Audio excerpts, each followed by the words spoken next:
अंधेरे की चादर ने शहर को ढक लिया था। सड़कें सुनसान थीं, केवल पतझड़ के पत्तों की सरसराहट और दूर दूर तक की चुप्पी ही सुनाई दे रही थी। एक छोटी सी लड़की अंजलि अपने घर से कुछ ही दूर थी जब अचानक उसकी नजर एक पुराने खंडहर भवन पर पड़ी। उस भवन में एक अजीब सी रोशनी जल रही थी। अंजलि उत्सुक हो गई। वह धीरे धीरे उस भवन की ओर बढ़ी। जैसे ही वह पास पहुंची, रोशनी का रंग बदलकर लाल हो गया। भवन के दरवाजे अपने आप खुल गए और अंदर से एक भयानक चीख सुनाई दी। अंजलि डर गई और भागने लगी, लेकिन दरवाजा बंद हो गया। अंदर से एक भयानक आवाज आई, तुम यहाँ क्यों आई हो अंजलि? अंजलि ने पीछे मुड़कर देखा।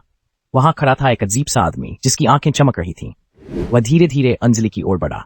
अंजलि ने चीख मारी और दौड़कर भागने लगी, लेकिन वह आदमी उसे पकड़ लिया। अंजलि ने अपनी आंखें बंद कर ली और प्रार्थना करने लगी। तभी अचानक रोशनी गायब हो गई और आदमी भी।